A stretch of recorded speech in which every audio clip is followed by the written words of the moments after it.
Charli XCX. If you were paying attention to music at all last year, you've undoubtedly heard of her. Brat took the world by storm, and the cultural phenomenon that it became has made it one of the 2020's most iconic albums, a masterclass in electronic pop that deconstructs Charli XCX's party girl persona, while simultaneously showing that persona at its most brash and aggressive yet, both musically and lyrically. It's an album where Charli XCX brags about the impact she's had on the world of experimental, futuristic sounding electropop, while also contemplating why such impact hadn't translated to mainstream success up to that point. It isn't just one of the most noteworthy albums of the decade, it's also an album that successfully gave Charli XCX a second breakthrough after she had first become known for more conventional synthpop. The success of Brat has also given Charli's back catalog a boost in popularity, as many people who heard Brat have since decided they want to check out more of the singer's discography. Charli's most recent success story, however, doesn't actually pertain to Brat at all. As of the time I am writing this essay, Charli XCX's most popular song is from an album released 5 years ago. That song, Party For You, is the 9th track on How I'm Feeling Now, an album that was released on May 15th, 2020, just 8 months after the release of the singer's previous album, Charli. For as good as Brat is, the resurgence of Party For You is the musical event that has given me the most happiness in 2025. That's because, as much as I love Brat, How I'm Feeling Now remains my favorite album in Charli XCX's discography. That seems like it should come as a surprise. Why, I hear you asking? Well, this album was conceived, recorded, mixed, and mastered in just 1 month. How can a project that was made that quickly be such a masterpiece? And how come the album, or at least Party For You, seems to resonate with more audiences 5 years after its release? In this essay, I hope to answer that question, and to do so, I will be going into detail about this album's creation as well as its songwriting and production, in an effort to find out just what made it click, reference to other Charli XCX song fully intended, with so many people, myself included. Without further ado, let's get into the breakdown. Charli XCX has been making experimental pop music for almost a decade, and I would say that How I'm Feeling Now is her most daring album, more comparable to her 2016 EP Vroom Vroom or to the 2017 mixtapes Number One Angel and Pop 2 than to any of her proper albums. I think that has to do with the context in which the album was created, more specifically, what was going on in the world at that time. I'm not sure if any of you guys remember, but we were in the midst of a pandemic. One which, for a period of time, changed how all of us were living. In particular, the spring of 2020 was a time when most of the world was in lockdown. Everyone was stuck at home with nothing to do, and that includes the then 27-year-old Charli XCX. While the singer had announced on Twitter in October of 2019 that she had begun work on a new project, the COVID-19 pandemic caused her to change course, and now she decided to create what would become How I'm Feeling Now. Charli's self-isolation is what inspired the creative direction of the album, i.e. the album's title, cover, music videos, etc., even though none of the songs are explicitly about disease or quarantine. It's also worth noting that the album wasn't announced via conventional means. Instead, Charli announced it through a Zoom call with her fans, and she would use that platform, as well as Instagram live streams, to share demos and ask for feedback from fans. Between these live streams, video calls, and video diaries that Charli XCX filmed herself, virtually the entire creation of this album has been archived. In fact, the creation of How I'm Feeling Now is chronicled in the documentary Alone Together, which initially premiered in 2021 and was properly released in January 2022. I wasn't actually there for the creation of How I'm Feeling Now. I was only 13 years old when the album was released, but I have watched quite a bit of the archive footage from these Zoom calls and Instagram live streams, more than enough to give a basic summary on how it all went down. Firstly, before Charli XCX officially announced the album, she actually started a live stream series on March 18th of 2020. In said series, she featured multiple of her previous collaborators as guests, including Clairo, Christine and the Queens, and Rita Ora. I like to think of this series as Charli testing the possibility of what she could do in a purely online space, seeing if she would be able to continue with her plans for an album. Still, when she announced just 1 month later that she was going to try making the album using the limited tools she had, it came as a surprise to many, including Charli's label, who actually said yes to the idea. Just 3 days later, Charli XCX released the album's lead single, Forever, produced and co-written by A.G. Cook and B.J. Burden. Forever is Charli XCX's least mainstream lead single. Its noise-filled production contrasts beautifully with the singer's tender vocals, particularly in the verses. The dichotomy between such chaotic music and romantic lyrics works to make Forever one of Charli XCX's best songs, in my opinion. There's a dichotomy present in the lyrics too, as Charli pledges her eternal love to the song's subject, while also saying that she wants to give them time to grow as a person. I'll love you forever, even when we're not together. That might seem confusing, but I think lines like that are what cement Forever as a declaration of true love. If you love somebody, set them free is the moral of the story here, but it doesn't just have to apply to a person, even if Charli XCX is singing about her then boyfriend Huck Kwan here. I almost interpret the song as being about life pre-COVID, and that feeling is enhanced by its crowdsourced music video, which includes clips of Charli XCX's previous concerts, as well as people recording footage of themselves during lockdown.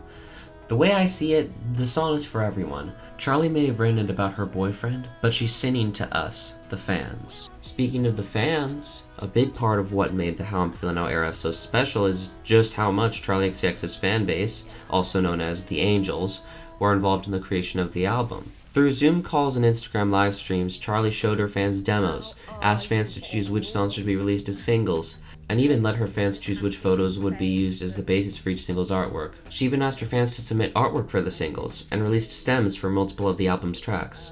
I already mentioned that Forever's music video is a compilation of fan-submitted clips. The Angels even receive a writing credit on the album's penultimate track, Anthems. That song's lyrics relate the most directly to the pandemic and lockdown, as Charli sings about missing partying with her friends and being bored of isolation, an experience I'm sure a lot of us can relate to.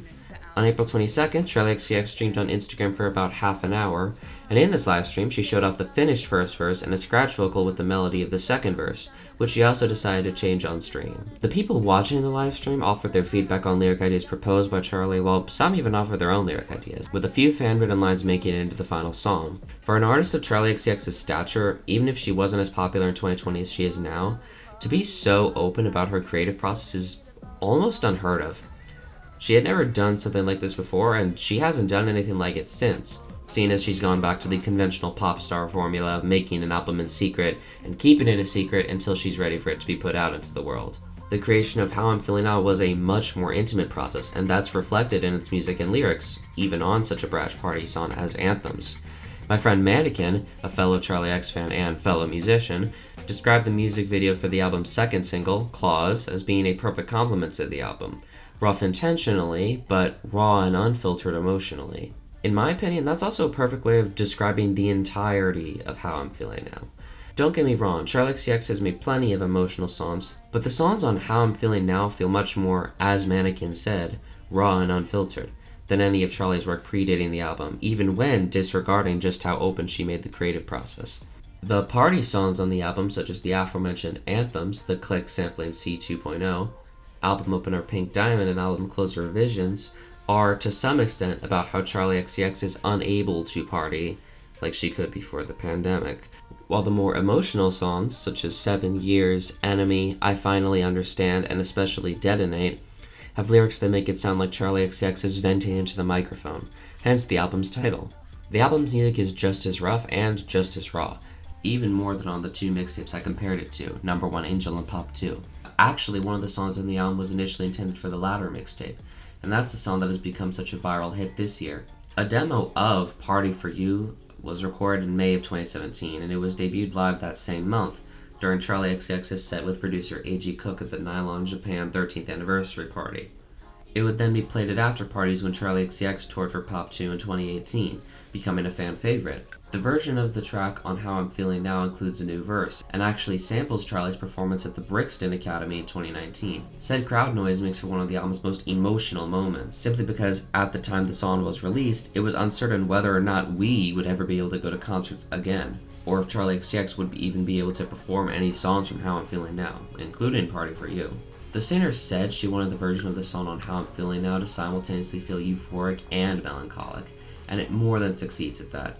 In fact, euphoric yet melancholic is another way of perfectly describing most of the album. Just look at the 3 songs I've highlighted so far, or at songs like Detonate, where Charli sings about her fear of hurting the people she cares about, atop production I'd almost describe as glittery. You could even describe the album's closing track, Visions, in a similar way. The lyrics are very positive, as Charli sings about having pictures in her mind of her and her lover in the future. And once its techno beat kicks in, you can't help but dance. However, after the second chorus ends and Charli XCX stops singing, The other musical elements in the track shift the song into different keys, and it ends with the kick being distorted to the point of sounding like an alarm. In Charli's own words, the song feels like this big, lucid dream. It's about seeing visions of my boyfriend and I together, and it being right and final. But then it spirals off into this very weird world that feels euphoric, but also intense and unknown.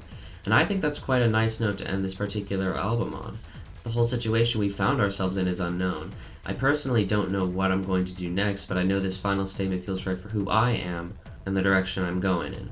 I couldn't agree with that statement more, which is why I think that Visions is a perfect closer to the absolute masterpiece of an album, and the perfect song to cap off my analysis of the album with. At the time I'm uploading this video, it is May 15th, 2025, aka the 5-year anniversary of How I'm Feeling Now. Even though the start of the COVID-19 pandemic is a time period I'm sure nobody wants to go back to, I find myself feeling nostalgic for the album's era, and I have a lot of respect for Charli XCX due to the simple fact that, despite everyone being self-isolated, she brought so many people together. How I'm Feeling Now, both the album itself and the whole era, are a testament to the power music has to not only be therapeutic for both the artist and the listener, but to unite people. While the album can be seen as a time capsule of the period it was made in, it still feels absolutely timeless, and I hope that this video has proven that to you. If you want to know how I'm feeling now that I've taken you on this deep dive, I'm celebrating 5 years of an album that I wouldn't just consider Charli XCX's best album to date, but one of the best albums of the decade so far by any artist. Well, I hope this video has been enjoyable to watch. As you can tell, How I'm Feeling Now is a very special album for me, and I knew I wanted to do something in honor of its 5th anniversary. I thought that simply reviewing the album would be pretty boring, so I thought it would be the perfect album to write my first video essay on, especially since I wanted to discuss the era as a whole. I hope to write many more essays just like this one, so if you guys have any suggestions for potential video topics or any tips on how I can improve my writing, feel free to comment them.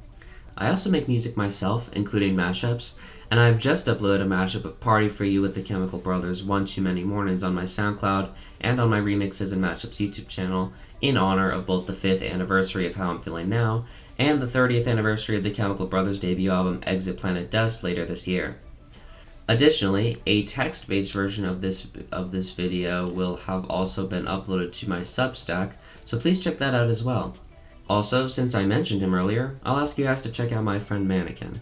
As I said, he's also a musician and he's uploaded Charli XCX edits and mashups of his own, as well as some absolutely wonderful original music in a wide variety of genres, including future funk, dubstep, and Jersey Club, alongside some others. Last but not least, go check out the original How I'm Feeling Now album as well. It deserves all the praise that I've given it in this essay. That's all for now. My name is Penny. This has been a special episode of The Penny Press, and I'll see you next time.